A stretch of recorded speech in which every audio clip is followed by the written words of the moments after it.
E aí pessoal, tudo bem? Mais uma aula aqui sobre o nosso curso de Python. Hoje a gente vai, eu acho que o vídeo de hoje vai ser bem rapidinho. A gente vai entrar aqui para a gente ver como que a gente consegue verificar se a gente tem valor nulo ou não dentro da nossa base de dados, tá? Sempre que a gente for fazer alguma análise, a gente vai ter que conferir isso, porque quando a gente for rodar modelos de machine learning, a gente não consegue rodar os modelos de machine learning caso a gente tenha valores nulos. Então, sempre que a gente tem valor nulo, a gente precisa tratar esses valores dentro aqui dentro do Python, tá?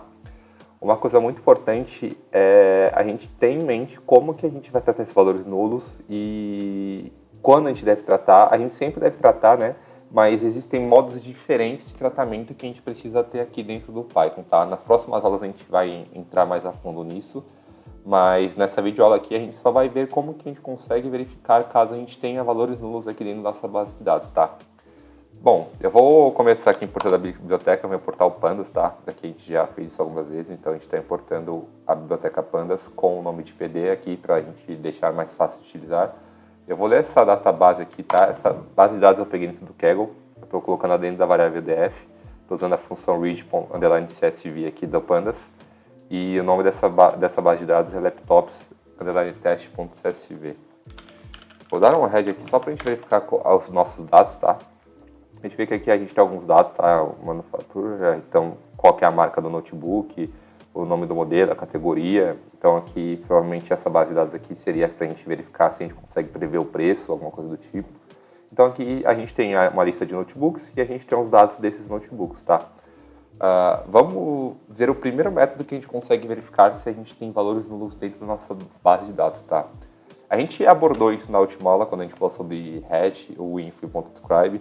Então, o primeiro método que a gente consegue utilizar aqui é utilizar a função info. Então, a gente tem aqui o nosso data frame, que a gente importou aqui como df, e a gente está utilizando a função .info entre parênteses. Quando a gente executa isso, ele vai retornar para a gente aqui o nome das colunas, né?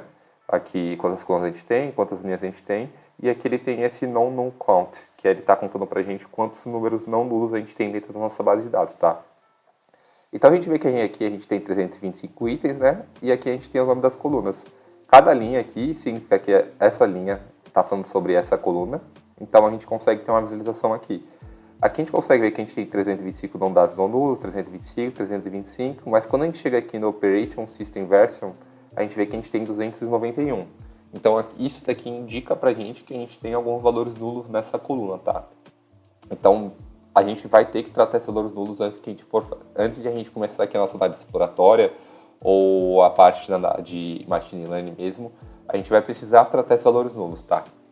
Então, esse é o primeiro método que a gente tem aqui para conseguir ver se a gente tem valores nulos. Outra função que a gente consegue utilizar também é o isNull, tá? Quando a gente roda isso daqui, ele vai trazer para a gente só a nossa base de dados escrito em true ou false, sendo que false, que ele não é nulo, e quando ele for nulo, ele vai retornar true pra gente. Mas aqui, o método mais fácil de utilizar é a gente colocar essa função, aqui a gente está utilizando o nosso data frame, né? Ponto, a função isNull entre parênteses, e a gente coloca aqui no final um ponto sum, que é a função de soma. Então, o que ele vai pegar? Ele vai pegar todas aquelas colunas que a gente tem o true e o false, e ele vai somar os que forem true. Então aqui ele vai retornar para a gente, como a gente sabe, a gente não tem valores nulos aqui, como a gente pode ver, Manufacturer, a gente tem 0 valores nulos, Model Name, só que aqui no nosso Operation System Version, a gente vê que ele traz para a gente que a gente tem 34 valores nulos, que significa que são a diferença entre 325 e 291. Então a gente consegue ver aqui, em quantidade, quantos valores nulos a gente tem dentro dessa base de dados. Aqui geralmente eu uso esse def.isNull, tá? Eu acho que ele é mais... você consegue ter uma visualização melhor. Não se esqueça de sempre colocar o ponto .sum aqui para a gente ter esses dados aqui em valores, ao invés do data frame. E agora, essa foi o segundo método que a gente consegue ver esses valores nulos, tá? E agora eu vou no principal, que é o que eu utilizo aqui sempre, que é...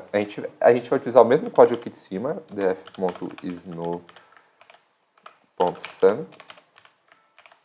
Só que a diferença do que eu utilizo aqui, tá? Eu faço isso dividido pelo tamanho do nosso data frame. A gente utiliza essa função len aqui, que é length, entre parênteses aqui eu coloco nessa variável do data frame, que essa função, eu vou até executar apenas ela retorna pra gente o tamanho do nosso data frame, tá? Que é 325, como a gente conseguiu ver aqui. Então o que eu faço? eu pego a soma dos valores nulos, tá? E divido pelo tamanho do nosso data frame. O que ele vai retornar para a gente? Ele vai retornar para a gente a porcentagem de valores nulos que a gente tem. Então, aqui eu poderia colocar um vezes 100 para caso a gente queira ver em porcentagem, tá?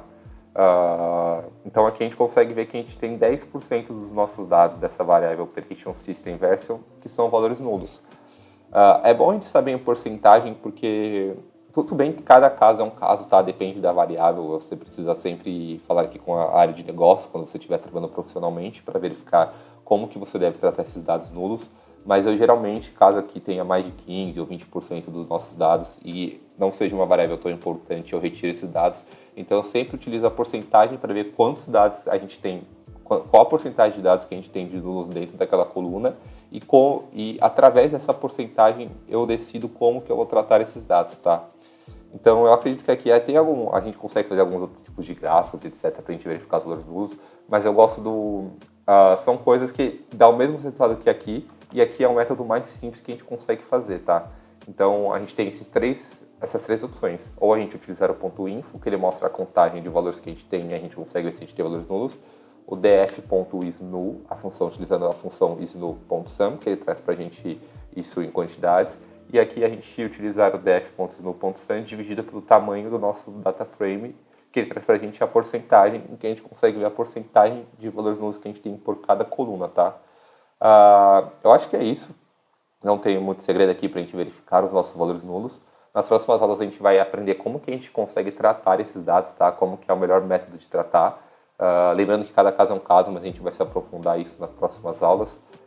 Caso você tenha alguma dúvida, pode deixar aqui embaixo nos comentários, ou caso você queira me mandar uma mensagem no LinkedIn, meu LinkedIn está aqui na descrição. Dê um like aí no vídeo, se inscreve que eu vou continuar postando vídeos aqui sobre SQL, Python, toda a parte aqui na análise de dados. E é isso. Muito obrigado por acompanhar e um abraço.